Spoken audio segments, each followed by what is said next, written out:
এর পরের জাতির আম্মা সামুদ অথবা সামুদ জাতি, ফাহাদাইনাহুম, আমি তাদেরকে আল্লাহ বলেন আমি তাদেরকে হেদায়েত দান করেছি, আমি তাদের পথ নির্দেশ আমি তাদেরকে দিয়েছি, কিন্তু ফাস্তাহাব্বুল আমা আলাল হুদা, তারা হেদায়েতের পরিবর্তে অন্ধ হয়ে থাকাটা তারা ভালোবাসে। অন্ধ, আমরা ওর দেখবো না, পড়বো না, কোরআন দেখছি চোখ বন্ধ করে বসে থাকবে, পয়গম্বরের কথা চোখ কানে আঙ্গুল দিয়ে চোখ বন্ধ করে বসে শুনবে না।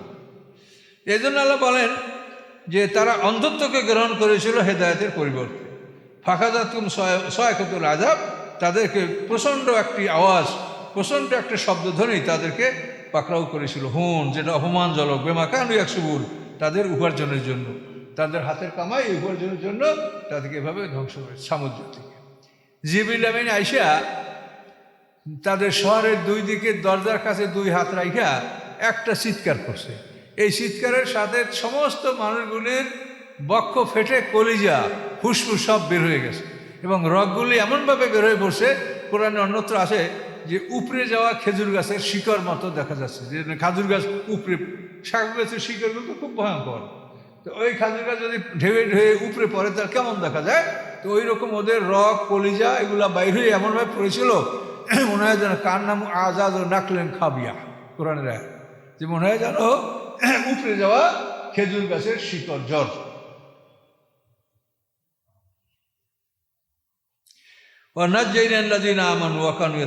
এবং আমি মুক্তি দিয়েছিলাম ইমানদারদেরকে এবং যারা আল্লাহকে ভয় করতেছিল তাদেরকে। অর্থাৎ সামুদ জাতির থেকে অন্তত 4000 লোক মুক্তি পেয়েছিল। এগুলি পরে সামুদ জাতির অঞ্চলটা হিজির অঞ্চল, অর্থাৎ মদিনা থেকে উত্তরে মদিনা এবং তাবুক এর মাঝখানে অঞ্চল হিজির। আর এরা ধ্বংসের পরে তাদের বাকি অবশিষ্ট 4000 লোক তারা রাস, এই যে আসাবুর রাস কথাটা কোরআনে আছে না, এটা ওই দক্ষিণ দিকে আরব সাগরের কিনারায় রাস নামক একটা এলাকা আছে, ওখানে রাস হলো একটা কুয়া, কাঁচা কূপ। এই কূপের কিনারাগুলো পাকা করা ছিল না, কাঁচা কূপ, এখান থেকে সে পানি নিত। তো এই কুয়ার পারে এই 4000 লোক পর্বতে বসবাস করছিল। তো এদেরকে আসাবে রাস বলা হয়।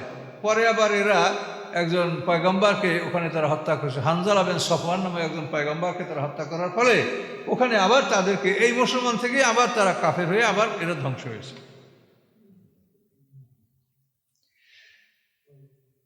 ওয়ায়ামা ইয়াহশুরু আদাউল্লাহ ইলান নার, স্মরণীয় ঘটনা, যখন আল্লাহর দুশমনদেরকে আগুনের সামনে উপস্থিত করা হবে, ফাহম ইউজাউন, এবং তাদেরকে বিন্যস্ত করা হবে, মানে first group, second group, third group, সবচেয়ে আগে আগুনে ঢোকার কে যোগ্য, এভাবে তাদের বিভিন্ন দলে এটাকে বিন্যস্ত করা হয়। ফাহম ইউজাউন হাত্তাই যাউহা, আগুনের কাছে আগে এনে তাদেরকে জমা করবে, ঢুকাবে পরে, ঢুকানোর কথাটা এখনো আসে, জমা করবে। জমা করে কি করবে? হাত্তাই জামা যাউহা, যখন তারা আগুনের কাছে আসবে তখন শাহেদা আলাইহিম সামহুম আবসার মজরুদহুম, তখন তাদের বিপক্ষে, তাদের বিরুদ্ধে সাক্ষী দেবে তাদের কান, তাদের চক্ষু, তাদের চামড়া, বেমাকানু ইয়ামালুন, ওই সাক্ষীগুলোই দিবে যা পৃথিবীতে তারা করতেছিল। মানে প্রথমে তাদেরকে জিজ্ঞাসাবাদ করা হবে, তখন মুখে যখন মিথ্যা বলবে তখন তাদের মুখ বন্ধ করে দেওয়া হবে, তখন সাক্ষী দিবে কে? শাহেদা আলাইহিম, তাদের বিপক্ষে সাক্ষী দিবে তাদের কান, চোখ, চামড়া, বেমাকানু ইয়ামালুন, যে কাজগুলি করতেছিল এগুলি বলবে। এখন বলেন এই সাক্ষী কি আরাই এখনো চলার বুদ্ধি আছে? দুনিয়ার মানুষকে আড়াল করে আপনি লুকিয়ে আপনি একটা অন্যায় করতে পারবেন, কিন্তু যে সাক্ষী আপনার নিজের কান, নিজের চোখ, নিজের চামড়া, এই সাক্ষী কিভাবে আপনি লুকাবেন? কাজে এই কথা বিশ্বাস করলেই তো একটা মানুষ চিন্তা করতে পারে যে কোনো অবস্থাতেই আমি অন্যায় করে এড়াতে পারবো না। আমরা তো সবসময় এই গোপনে অন্যায়গুলি সম্পাদন করি, মিথ্যা ভাউচার, ফিঙ্গার প্রিন্ট সব আমরা অন্ধকারে দেই, কিন্তু আল্লাহ তাআলা বলছেন তুমি কাকে এড়াবে? তোমার চামড়াকে এড়াইতে পারবা? তুমি তোমার হাত দ্বারা, কলম দ্বারা মিথ্যা লিখেছো, তোমার হাতেই তো সাক্ষী দেবে, তাই তুমি কোথায় পালাবে? তুমি হাত দিয়া মিথ্যাকে তুমি লিখেছো, মিথ্যাভাবে বিবর্জন করেছো, কিন্তু তোমার হাতেই তো সাক্ষী দিবে। যখন চামড়া এভাবে কথা বলবে, মুখ বন্ধ হয়ে যাবে, চামড়ায় কথা বলবে, তো বলা সাক্ষীকরণ করার পরে অকরণে জুলুদিন, তারা তাদের চামড়াকে বলবে লেমা সাহিত্য মালাই না, তোমরা আমাদের বিরুদ্ধে সাক্ষী দিলে কেন? চামড়াকে বলবে এই চামড়া, তোমাদের জন্য আমরা দুনিয়াতে কত কসমেটিক লোশন, কত সোনো পাউডার, ঘষা মাজা সাবান, কত কিছু দিয়েছি, তা আমাদের বিরুদ্ধে সাক্ষী দিলে কেন? কলু, তখন চামড়ায় বলবে, আনতাকান আল্লাহুল্লাযী আনতাকা কুল্লা শাই, আল্লাহ আমাদেরকে কথা বলার ক্ষমতা দিয়েছেন, যে আল্লাহ সকল বস্তুকে কথা বলার ক্ষমতা দান করে থাকেন। ওই আল্লাহ আমাদেরকে এখন কথা বলার ক্ষমতা দিয়েছেন, তাই আমরা তোমাদের বিরুদ্ধে সাক্ষী দিচ্ছি। অহুয়া খালাকাকুম আউওয়ালা মাররা, এবং তিনি তোমাদেরকে প্রথমবার সৃষ্টি করেছেন, ওয়াইলাইহি তুরজাউন, এবং দ্বিতীয়বার তোমরা তার কাছেই প্রত্যাবর্তিত হবে, তার কাছেই তোমাদেরকে ফিরিয়ে নেওয়া হবে। প্রথমবার তিনি সৃষ্টি করেছেন, দ্বিতীয়বার তোমাকে ওই অবস্থায় আল্লাহর কাছে ফিরিয়ে নেওয়া হবে। আল্লাহ বলেন, অমা কুনতুম তাস্তাতিরুনা আইয়াশাদা আলাইকুম সামউকুম ওয়াল আবসারুকুম ওয়া জুলুদুকুম, তোমরা কখনোই লুকাতে পারছিলে না যে তোমাদের মধ্যে সাক্ষী দেবে তোমাদের কান, তোমাদের চক্ষু, তোমাদের চামড়া। এদের থেকে তোমরা তোমাদের কর্ম কি লুকাতে পারছিলে? কর্মকে কি গোপন করতে পারছিলে তোমরা? আল্লাহ ঠিক কথা বলে, অমা কুনতুম তাস্তাতিরুনা, তোমরা লুকাতে পারছিলে না, তোমাদের কর্ম গোপন করতে পারছিলে না, যে তোমাদের মধ্যে সাক্ষী দিবে তোমাদের কান, তোমাদের চক্ষু, তোমাদের চামড়া। কাজে এদের থেকে তোমাদের কর্মকে তোমরা গোপন করতে পারো নাই, তোমরা যা করেছো এরা সবই দেখেছে। ওয়ালাকিন যানানতুম, বরং তোমরা ধারণা ছিলে আন্নাল্লাহ লা ইয়ালামু কাসীরাম মিম্মা তা'মালুন, যে তোমরা অনেক কাজকর্ম যা করো এটা আল্লাহ বোধহয় জানে না, আমি গোপনে মিথ্যা বাউসার দিছি, এটা আল্লাহ জানে না, তো এটা মনে করছিল দুনিয়াতে। যালিকুম যন্নুকুমুল্লাযী যানানতু বিরাব্বিকুম, এই ধারণা তোমরা পোষণ করেছো তোমাদের রবের ব্যাপারে। আদরাকুম, এই ধারণার কারণে আজকে তোমরা ধ্বংস হলে। রবের ব্যাপারে ধারণা করছো যে এটা দেখবে না। এই বিদেশে যারা থাকে আমাদের ছেলেপেরা বলে, জাপানিরা বলে ঘরের মধ্যে বসে মদ খাতে, আল্লাহ দেখবে না। কত বুদ্ধি দেখে। তা আল্লাহ বলেন, তোমরা মনে করছিলা যে এটা আমরা মনে করি না, কিন্তু কাফের মুশরিকরা এগুলো মনে করে, ওরা তো সবসময় সুযোগ খোঁজে। তো তোমরা এই ধারণা রবের বিরুদ্ধে তোমরা করতেছিলে, আদ্রাকুম, তোমাদেরকে এই ধারণা ধ্বংস করলো। ফাসবাতুম মিনাল খাসিরিন, তোমরা ক্ষতিগ্রস্তের অন্তর্ভুক্ত হয়ে গেলে। ফাইয়াসবিরু ফান্নারু মাসওয়াল্লাহুম, যদি তারা ধৈর্য ধারণ করে তবুও তাদের ঠিকানা জাহান্নাম। ওয়াইয়াস্তাআতিবু, এবং যদি তারা কোনো সাহায্য কামনা করে, ফামাহুম মিনাল মুতাবিন, তাদেরকে কোনো প্রকার সাহায্য দান করা হবে না। তারা যদি অনুগ্রহ কামনা করে, আল্লাহর দয়া কামনা করে, কোনোভাবেই তাদেরকে দয়া করা হবে না। আপনি অনুগ্রহ দয়া সব কিছু পাবেন মৃত্যুর আগে। মৃত্যুর ফেরেশতা হাজির হয়ে যাওয়ার পর থেকে যে আপনার সব বন্ধ হয়ে গেল, এরপর কোনো কাজ সামনে আর কোনো কথা কিচ্ছু হবে না। এইটার উপরে গবেষণা করেই আমি বলছি যে মুনকার নাকিরের সওয়াল যাবে, এটা ভেইন পারফরমেন্স। যেহেতু মৃত্যুর ফেরেশতা আসার পরেই যখন আর কোনো কিছু কাজ হবে না, তো মরার পরে একজনের ব্যাপারে রব্বি আল্লাহ দিন নিয়েছে, কি হবে? এটা কি হইতে পারে বলেন? মরার সময় যখন হবে না, তো তারপরে এটা কোথায় হবে? এখানেও তো আল্লাহ বললেন যে তারা অনুগ্রহ কামনা করবে, অনুগ্রহ চাইবে, কিন্তু অনুগ্রহ তাদের করা হবে না। কাজে এগুলো জাল হাদিস এমনভাবে আমাদের ঢুকছে, যেগুলো মানে এখন এর বিরুদ্ধে কথা বললে মানে চোখ খুলে যায় সবাই, যে কী করে এতদিন আমিও তো মনে করছি যে ওই সত্য বোধ হয়, আমিও তো ওই রকম অন্য আলেমরা যে মাদ্রাসা করছে আমি ওই রকম মাদ্রাসা আমিও করছি, আমিও তো মনে করছি যে এগুলো বোধ হয় সত্য। কিন্তু পরে কোরআন গবেষণা দেখি যে এটার অস্তিত্ব নাই। আর বিশেষ করে কোরআনে আর কোনো পাত্তা নেই, এটার সবচেয়ে বড় কথা। কোরআনে জিবরাইলের কথা আছে, মিকাইলের কথা আছে, ইসরাফিলের কথা আছে, আজরাইলের কথা আছে, অন্যান্য কেরামন কাতিবিন ফেরেশতার কথা আছে, কিন্তু মুনকার নাকিরের কোনো কথা কোরআনে ঈশ্বর ইঙ্গিত। এই কথাটা কোথা থেকে আসছে? এটা ওই ইহুদি খ্রিস্টানরা ঢুকাইছে আমাদের মধ্যে, এবং এটা খুব আমরা বিশ্বাস করছি। এরকম বিশ্বাস আমাদের একটা না, আদম আলাইহিস সালাম 60 লম্বা এই বিশ্বাস নিয়ে আমরা বসেছিলাম না। এটা আমরা চিন্তা গবেষণা করে এটার উপরে আমি বক্তব্য দিচ্ছি। 50 ওয়াক্ত নামাজ ফরজ হয়েছে মেরাজে, এটা আমাদের লোকেরা আওয়াজ করে না, আলেম ওলামারা, এটা আমরা চিন্তা গবেষণা করে কোরআনে দিয়েছি, এগুলো ভুয়া। এই কত দেখবেন হাদিসের মধ্যে। মুসা আলাইহিস সালাম সম্পর্কে আর এক হাদিস আছে যে মুসা আলাইহিস সালামের জান কবজ করার জন্য যখন আজরাইল আসে, তখন মুসা আলাইহিস সালাম ফাসাক্কা মুসা ফাকাফা ইনাহু, হাদিসের ভাষা, যে মুসা এক থাপ্পড় মারছে, ফেরেশতা দুইটা চোখ বন্ধ হয়ে গেছে। এরপরে আজরাইল আল্লাহর কাছে যাইয়া বলে, ইন্নাকা আরসালতানি ইলা আবদিন লাম ইউরিদুল মাউত, যে আল্লাহ আপনি আমাকে এমন এক বান্দার কাছে পাঠিয়েছেন যে মরতে চায় না। কথা বলতে পারছেন? এরপর সামনে আছে আল্লাহ তো ওই ফেরেশতারে বসে যে তুমি মুসাকে যে বলো একটা বলদ গরুর লোমশ বলদগুলোর পিঠে হাত দাও, তোমার হাতের তলে যত লোম আছে ততদিন বেঁচে থাকবে, তুমি রাজি আছো? তো মুসা আলাইহিস সালাম বললেন যে হ্যাঁ, এতদিন বাঁচার পরে কী হবে? তারপর মৌত হবে, তাহলে লাভ কি, তাহলে এখনই হোক। এই হাদিসের বিবরণ। এখন দেখেন যে আজরাইল কি এমন এক অস্তিত্বের মালিক যে মানুষ তাকে থাপ্পড় মারতে পারে? আর আজরাইলের দুইটা চোখ অন্ধ হয়ে গেল, তো আল্লাহর কাছে গেল কেমন? স্টেশনে নিয়ে গেছে তারা নাকি? না, আপনি একটা জিনিস গবেষণা করবেন তো, একটা কথার উপরে আপনি মানে থিসিস যেটাকে বলা হয়, থিসিস, অ্যান্টিথিসিস, সাইনথিসিস, মানে একটা জিনিসের বিপরীত চিন্তা ভাবনা করবেন, তারপরে সাইনথিসিস হলো এইগুলোর পক্ষে বিপক্ষে সব যুক্তিতর্ক মিলেই আপনারা সিদ্ধান্ত নেবেন, তাই না? Thesis, antithesis, synthesis. তো এখন এসবগুলি আমরা চিন্তা করতে গেলে এটা সম্পূর্ণ ভুয়া কথা। তার কারণ ফেরেশতাকে আল্লাহ এমন বানায় না যে পৃথিবীতে এই ফেরেশতারা কিয়ামতের দিন সিংহের ফুটকে যারা মরবে বা আল্লাহর হুকুমে মরবে তাদের অঙ্গ প্রত্যঙ্গ ভাঙবে, সরবে, নষ্ট হবে, এরকম কোনো সম্ভাবনা ফেরেশতাদের নেই। এবং ফেরেশতারা সেই রকম দেহ না, তারা নূরের তৈরি, আপনি তাকে মারবেন কেমনে? মাটির মানুষকে একটা আপনি থাপড় মারতে পারবেন, কিন্তু যারা নূরের তৈরি তাকে আপনি কেমনে মারবেন? কাজে এই ধরনের কথাগুলি সবই ইহুদি খ্রিস্টানদের, এরা খালি মুসা আলাইহিস সালামের বুজুর্গি বাড়াইতে চায় আর আমাদের মোহাম্মদ সাল্লামকে ঠগাইছে। এই জন্যই খালি মুসা আলাইহিস সালাম এর কথা তারা এইভাবে তারা বলছে। কাজে এগুলা জানতে হবে এবং এগুলো চিন্তা করতে হবে। একমাত্র আল্লাহর কোরআন জালিকাল কিতাব লা রাইবা ফীহি। আর হাদিসের ব্যাপারে তো আল্লাহ রসুল এটা নিষেধই করেছেন, যেটা লিখতে যাও না। এখন আমরা দেখছি যে লেখার কারণে এমন হয়েছে যে মানুষ কোরআন পড়ে না, হাদিস পড়ে। দেখেন ম্যাক্সিমাম ওলামায়ে কেরাম কোরআন না পড়ে হাদিস পড়ে, যার জন্য এত বিভ্রান্তি।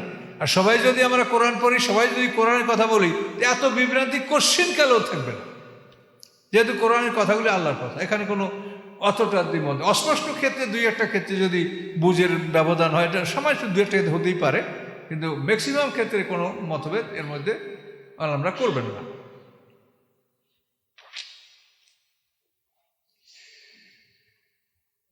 এখন আল্লাহ বলেন, যদি তোমরা ধৈর্য ধারণ করো তাও তাদের ঠিকানা আগুন, যদি তারা ধৈর্য ধারণ করে তাদের ঠিকানা আগুন। ওয়াইয়াস্তাতিবু, যদি তারা সাহায্য চায়, ফামাহুম মিনাল মুতাবিন, তাদেরকে সাহায্য দেওয়া হবে না।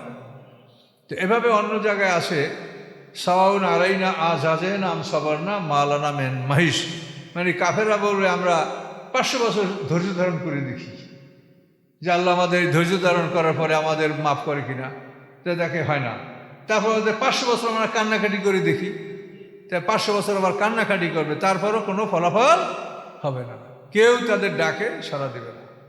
শেষ পর্যন্ত তাদেরকে শেষ কথাটা যখন ফেরেশতারা বলবে, সেটা হলো ক্বাল আকশাউ ফিহা ওয়া লা তুকাল্লিমুন, তোমরা চুপ থাকো, তোমাদের সাথে কথা বলা হবে না। তো একসা শব্দের অর্থটা হলো আরবি ভাষায় একসা, এই শব্দ দ্বারা এই কুকুর তাড়ানো হয়।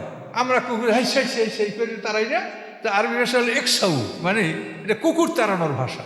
তো ওই জাহান্নামী থেকে বলা হবে ক্বাল আকশাউ ফিহা, তোমরা চুপ থাকো, ওয়া লা তুকাল্লিমুন, তোমাদের সাথে আর কথা বলা হবে না। এই যে কথা বলা শেষ, আর তাদের সাথে কেউ কথা বলবে না। হাজার হাজার বছর পর্যন্ত তাদের মানে কথার হাজার হাজার পার হয়ে যাওয়ার পরে শেষ পর্যন্ত এই কথাটা তাকে বলে দেওয়া হবে যে তোমাদের কথা শোনা হবে না। আল্লাহ বলেন, ওয়াকাইয়াদনা লাহুম কুরানা ফাযায়্যানু লাহুম মা বাইনা আইদিহিম ওয়া খালফাহুম, আমি নির্ধারণ করে দিয়েছি তাদের জন্য তাদের সাথী, শয়তান সাথী, শয়তান বন্ধু। ওয়াকাইয়াদনা লাহুম কুরানা, আমি তাদের জন্য নির্বাচন করে দিই তাদের সাথী। ফাযায়্যানু লাহুম মা বাইনা আইদিহিম ওয়া খালফাহুম, এই সাথী তাদের সামনে এবং পিছে যা কিছু আছে এগুলি সুসজ্জিত করে রেখেছে। এই দুনিয়ার সব কিছু ভালো, দুনিয়ার সব কিছু লাগবে। আজকে এটা কিনেছেন, কাইল ওইটা কেনেন, আপনার সংসারে আজকে এটা কিনে দিয়েছেন, দেখবেন বিবি সাহেব কাইল আপনাকে আর একটা বলবে, ওটা কিনবেন, পরশু দিন বলবে আর একটা কিনবে, মানে এর কোনো শেষ নাই। পৃথিবীতে নূতন জিনিসের উৎপাদনেরও কোনো শেষ নাই, আর ডিমান্ডেরও কোনো শেষ নেই। এভাবেই শয়তানের কাজ এগুলো। পৃথিবীতে আবর্জনা জোগাড় করা, অতি আসবাবপত্র অনেক কিছু জোগাড় করা, এগুলো আসলে শয়তানের ফাংশন। কী হবে এগুলি দিয়া? যা একান্ত প্রয়োজন তাই আপনি কেনেন, তাই আপনি রক্ষা করেন, তাই আপনি হেফাজত করেন। অতিরিক্ত সব আমরা সব সময় আমরাও এড়াতে পারি না। ঘর থেকে যদি বারবার খোঁচাতে থাকে তো মানুষ কত সহ্য করতে পারবে বলেন? তো এগুলো হলো শয়তানের কারবার। ওয়াহাক্কা আলাইহিমুল কাওলু, এবং তাদের ব্যাপারে আল্লাহর বাণী চূড়ান্ত হয়েছে কি ফি মোমেন, ওই দলের সাথে তারা থাকবে কদ খালাত মিন কাবলিন, যে দলগুলি তাদের আগে পৃথিবী থেকে বিদায় নিয়েছে, মিনাল জিন্নি ওয়াল ইনস, জিন ইনসান হতে, জিন ইনসান হতে তাদের আগে যারা পৃথিবী থেকে বিদায় নিয়েছে এবং দোজখে গেছে, এদের ব্যাপারেও বাণী চূড়ান্ত হয়েছে, যারাও জাহান্নামে তাদের সাথে থাকবে। ইন্নাহুম কানু খাসিরিন, এবং এই লোকগুলি ছিল ক্ষতিগ্রস্ত। দুই রূপ হয়ে গেছে। অকালাল্লাযিনা কাফারু লা তাসমু বিহাযাল কুরআন আলগাউ ফী লাআল্লাকুম তাগলিবুন, ওই যে কথাটা সেই আয়াত এখানে আছে। কাফেররা বলল লা তাসমু লিহাযাল কুরআন, এই কোরআন শুনবে না, আলগাউ ফীহি, এই ব্যাপারে তোমরা বাজে কথা বলো, কোরআনের ধ্বনিকে প্রতিহত করার জন্য বাজে বাক্য ব্যবহার করো, লাআল্লাকুম তাগলিবুন, তাহলে হয়তো তোমরা জয়যুক্ত হবে। এভাবে কাফেররা বলল। ফালা নুযিকাল্লাযিনা কাফারু আযাবান শাদীদা, আল্লাহ বলেন কাফেরদেরকে আমি কঠিন শাস্তির স্বাদ গ্রহণ করাবো। ওয়ালা নাযিয়ানু আসওয়াল্লাযী কানু ইয়ামালুন, এবং তাদের আমল যেটা তারা দুনিয়াতে করতেছিল, এই আমলের জন্য তাদেরকে আমি অতি নিকৃষ্ট শাস্তি আমি তাদেরকে দিব। আল্লাহ বললেন যালিকা জাযাউ আদালিন নার, এবং এই শাস্তি আল্লাহর দুশমনদের জন্য এই শাস্তি হচ্ছে আগুনের শাস্তি। লাহুম ফিহা দারুল খুলদ, এবং সেই আগুনের মধ্যে তাদের জন্য চিরস্থায়ী বসবাসের জায়গা, চিরস্থায়ীভাবে আগুনে তারা বসবাস করবে। জাযাম বিমা কানু বিআয়াতিনা ইয়াজহাদুন, এটা শাস্তি ওই সব কিছু যে আমার আয়াতগুলিকে তারা অস্বীকার করতেছিল, কোরআনের আয়াতগুলি অস্বীকার করার কারণে তাদের এই শাস্তি। অকালাল্লাযিনা কাফারু, কাফেররা বলবে রব্বানা আরিনা লাযাইনি আযাল্লানা মিনাল জিন্নি ওয়াল ইনস, হে আমাদের রব, আমাদেরকে ওই দুইটা দেখান। কোন দুইটা? জিন ইনসান হতে যে দুইটাই আমাদেরকে বিপদগামী করেছে। শয়তান তো দুইটা, মিনাল জিন্নাতি ওয়ান নাস, জিন শয়তান, মানুষ শয়তান। জিন শয়তানের সাথে মানুষ শয়তানে বেশি ক্ষতি করে। জিন শয়তান তো মনের মধ্যে ঢুকে দেয় ফিসফিস করিয়া, আর মানুষ শয়তানে একেবারে সামনাসামনি বলে আর খুবই নানা রকম ছলনা করে মানুষকে বিপদে নেয়। যে দোজখে যাওয়ার পরে কাফেররা বলবে জিন ইনসান থেকে দুটি লোক যারা আমাদেরকে বিপদগামী করেছে তাদেরকে আমাদেরকে দেখান। কি করবো আমরা? না জালুয়া তাহাতা আকদামিনা, ওই দুইটাকে আমরা আমাদের পায়ের নিচে রাখবো। আমরা তো আগুনে জ্বলছি, তো ওই দুইটাকে পায়ের নিচে রেখে ওদের উপরে দাঁড়াবো। তাহলে এখন দেখেন দুনিয়ায় যে সমস্ত অসৎ বন্ধু, যে বন্ধুরা আর এক বন্ধুকে টাস খেলা শিখায়, ইয়াবা খাওয়ানো শিখায়, সিগারেট টানা শিখায়, এটা কি জন্মগতভাবে কেউ জানে? এই নেশাগুলি এগুলিরও একটা প্রশিক্ষণ আছে। এই বন্ধুরা, এই বন্ধুদেরকে ওরা খুঁজবে যে আল্লাহ ওদেরকে দেখায় দেন, পাঁচ তলে রাখবো। লিয়াকুনা মিনাল আসফালিন, যাতে আমাদের পদতলে তারা অবস্থান করতে পারে, এই জন্য তাদেরকে দেখান আমাদেরকে। ইন্নাল্লাযিনা ক্বালু রাব্বুনাল্লাহ, নিশ্চয়ই যারা বলে যে আমাদের রব আল্লাহ, সুম্মাস্তাকামু, এরপরে এই কথার ভেতরে স্থির থাকে, আল্লাহ আমাদের রব, এই কথা বলে এই কথার ভেতরে স্থির থাকে, তাহলে কি হবে? তাতানাজ্জালু আলাইহিমুল মালাইকাতু, তাদের উপরে ফেরেশতা নাযিল করবেন হাশরের ময়দানে। মানে আমরা উঠবো, আমাদের জন্য ফেরেশতাও নাযিল করবে। এই ফেরেশতারা মানে কিরামুন কাতিবের সাথে থাকবে, অন্য ফেরেশতারা সাথে থাকবে, এবং এই ফেরেশতারা আমাদের সাথে অবতীর্ণ হয়ে তারা কি বলবে? আল্লাহ তাখাফু ওয়া লা তাহজানু, ভয় করো না, দুশ্চিন্তা করো না। এই ফেরেশতারা আমাদেরকে সাহস দিবে আর বলবে কি? ওয়াবশিরু বিল জান্নাতিল্লাতী কুনতুম তুআদুন, তোমরা ওই জান্নাতের সুসংবাদ গ্রহণ করো, যে জান্নাতের প্রতিশ্রুতি তোমাদেরকে দুনিয়ায় দেওয়া হয়েছে। ওই জান্নাত তোমরা পাবে, তোমরা ভয় করো না। কেন? ওখানে তো আমাদের কেউ থাকবে না, আল্লাহর ফেরেশতারা আমাদেরকে অভয় দান করবে, আমাদের সাথে থাকবে, হাউজে কাউসারের পথ দেখে নবীর কাছে নিয়ে যাবে, এগুলি সব আমাদের ফেরেশতারা করবে। যারা দুনিয়াতে আমাদের ডিউটি করছে ওরাই করবে এটা। নাহনু আউলিয়াকুম ফিল হায়াতিদ দুনিয়া ওয়া ফিল আখিরাহ, আমরা দুনিয়াও তোমাদের বন্ধু ছিলাম আর পরকালেও তোমাদের বন্ধু। মানে ওই ফেরেশতারা দুনিয়া আমাদের আমল লিখছে, আমাদেরকে সংরক্ষণ করছে, এবং পরকালেও তারা আমাদের ওই ফেরেশতাই বন্ধু থাকবে, দুনিয়া এবং আখিরাতে। ওয়ালাকুম ফিহা মা তাশতাহি আনফুসুকুম, এবং তোমাদের জন্য ওই জান্নাতে তোমরা যা চাবে তাই তোমরা লাভ করবে। ওয়ালাকুম ফিহা মা তাদদাউন, এবং সেখানে তোমাদের জন্য রয়েছে যা তোমরা দাবি করবে, তোমাদের সকল দাবি পূরণ করা হবে। নুজুলাম মিন গফুরুর রহিম, ক্ষমাশীল আল্লাহ তাআলার পক্ষ থেকে এই মেহমানদারি, হসপিটালিটি, মেহমানদারি আল্লাহর পক্ষ থেকে। এই কথাগুলো ফেরেশতারা আমাদেরকে বলে অভয় দিবে, সাহস দিবে, কোনো চিন্তাই করতে হবে না। কোথায় নবী পানি পান করতে হবে সেখানে নিয়ে যাবে, আবার কোনখানে থাকতে হবে নিরাপদ স্থান সেখানে তারা পৌঁছিয়ে দেবে। এই ফেরেশতারা আমাদের সেবা করবে, দুনিয়ায় তারা সেবা করছে, আখিরাতে তারা সেবা করবে। এ পর্যন্ত থাকলো 60 রুকু চলে আসি আয়াত নম্বর 32